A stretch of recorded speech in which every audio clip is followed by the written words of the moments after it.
अपराध की दुनिया में ऐसे मामले कम ही देखने को मिलते हैं, जहां अपराधी पकड़े जाने के बाद भी अपराध के पीछे की साजिश छिपी रहती है।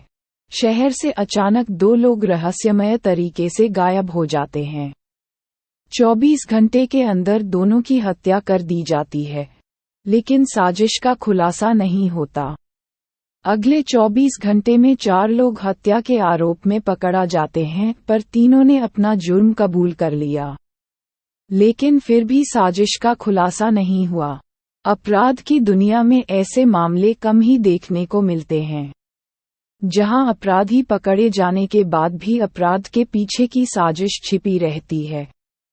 लेकिन मुंबई के high profile double murder case की कहानी कुछ ऐसी ही थी। जी हां, वो डबल मर्डर जिसमें हत्यारों ने शहर की मशहूर कलाकार हेमा उपाध्याय और उनके वकील हरीश भनवानी को एक ही झटके में मौत के घाट उतार दिया और कुछ ही घंटों में पकड़े भी गए, लेकिन फिर भी वारदात के पीछे की पूरी साजिश का खुलासा नहीं हो सका। बॉक्स के अंदर मिली थी लाश। साल था 2015, तारीख थी 12 दिसंबर। इस चौंकाने वाली कहानी की शुरुआत हुई शाम 6:30 बजे, जब हेमा और हरीश की लाशें कांदिवली के एक नाले में मिलीं। उनकी लाशें गत्ते के बक्सों में पैक थीं और ऐसा लग रहा था कि दोनों की हत्या गला घोंटना से की गई है। पुलिस ने जल्द ही शहर के 2 अलग अलग पुलिस स्टेशनों में दर्ज गुमशुदगी की रिपोर्ट के आधार पर दोनों की पहचान की और जांच शुरू की। जैसे जैसे जांच आगे बढ़ी तो पता चला कि हेमा उपाध्याय का अपने पति चिंतन उपाध्याय से तलाक का मामला चल रहा है और इस लड़ाई में वकील हरीश भनवानी उनका साथ दे रहे हैं। इसलिए शुरुआती शक चिंतन पर ही गया और जल्द ही चिंतन को में हिरासत ले लिया गया। लेकिन मामला पहली बार उलझा हुआ तब लगा, जब पकड़े जाने के बावजूद चिंतन ऐसी किसी भी साजिश से इनकार करता रहा। लेकिन इसी बीच पुलिस को एक ऐसी बात पता चली, जिसने उसकी जांच का पूरा दायरा ही बदल दिया। ये हत्या से कुछ घंटे पहले हेमा उपाध्याय के मोबाइल पर आया फोन कॉल था। जब जांच की गई तो ये बात सामने आई कि जिस शख्स ने हेमा को फोन किया था, उसने उनसे अपने पति चिंतन के खिलाफ कुछ सबूत देने को कहा था और इसीलिए हेमा अपने वकील के साथ उनसे मिलने के लिए निकल गईं। लेकिन आगे क्या हुआ ये कि घर लौटना तो दूर, दोनों की हत्या कर दी गई और उनके शव कांदिवली के नाले में फेंक दिए गए। गुमनाम टेलीफोन कॉल। इस गुमनाम टेलीफोन कॉल के बाद हत्यारे की तलाश में चप्पा चप्पा छान रही पुलिस जल्द ही वाराणसी पहुंच गई, जहां से उसने शिव कुमार उर्फ साधु राजभर नाम के शख्स को गिरफ्तार कर लिया। इस शख्स ने न सिर्फ दोनों हत्याओं के बारे में बात की, वह कबूल कर रहा था, लेकिन इस साजिश में शामिल अन्य लोगों के नाम भी बता रहा था। मुंबई से 3 और लोगों को भी गिरफ्तार किया गया था। 4 दिन बीत गए, लेकिन मुंबई की इस high profile double murder mystery की साजिश अब भी पूरी तरह साफ नहीं हो पाई है। सवाल ये है कि क्यों? क्योंकि आगे की कहानी तो और भी अजीब और भ्रमित करने वाली है। दोहरे हत्याकांड के इस भयानक मामले में साधु राजभर की वाराणसी से गिरफ्तारी के साथ ही उम्मीद जगी थी कि शायद इस हत्याकांड में दूध का दूध और पानी का पानी हो जाएगा। लेकिन जैसे ही साधु राजभर ने अपना मुंह खोला, यह मामला सुलझने की बजाय मामला थोड़ा और उलझ गया। साधु का कुबुलनम, क्योंकि साधु के मुताबिक उसने हत्या अपने गुरु यानी विद्याधर राजभर के कहने पर ही की थी।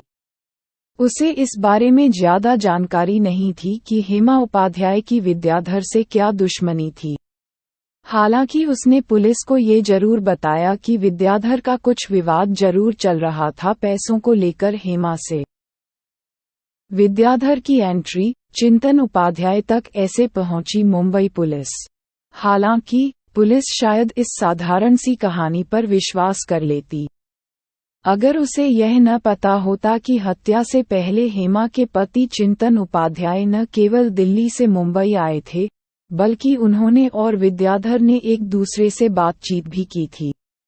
ऐसे में सवाल ये था कि क्या विद्याधर और चिंतन का इस हत्याकांड से कोई लेना देना है। जाहिर है सवाल अभी बाकी थे। हेमा उपाध्याय और विद्याधर बिजनेस पार्टनर थे और इसी पार्टनरशिप के बकाये के तौर पर विद्याधर हेमा से 5,20,000 रुपये लेना चाहता था, जबकि हेमा ये रुपये नहीं दे रही थी। 11 सितंबर को विद्याधर ने हेमा को फोन किया और उसे उसके पति चिंतन के खिलाफ सबूत देने के बदले फिर से अपने रुपयों की मांग की। इस बार हेमा सबूतों के लालच में रुपये चुकाने के लिए राजी हो गई, लेकिन साथ ही ये शर्त भी रख दी और पहले वो और उसके वकील हरीश भनवानी खुद सबूतों की जांच करेंगे।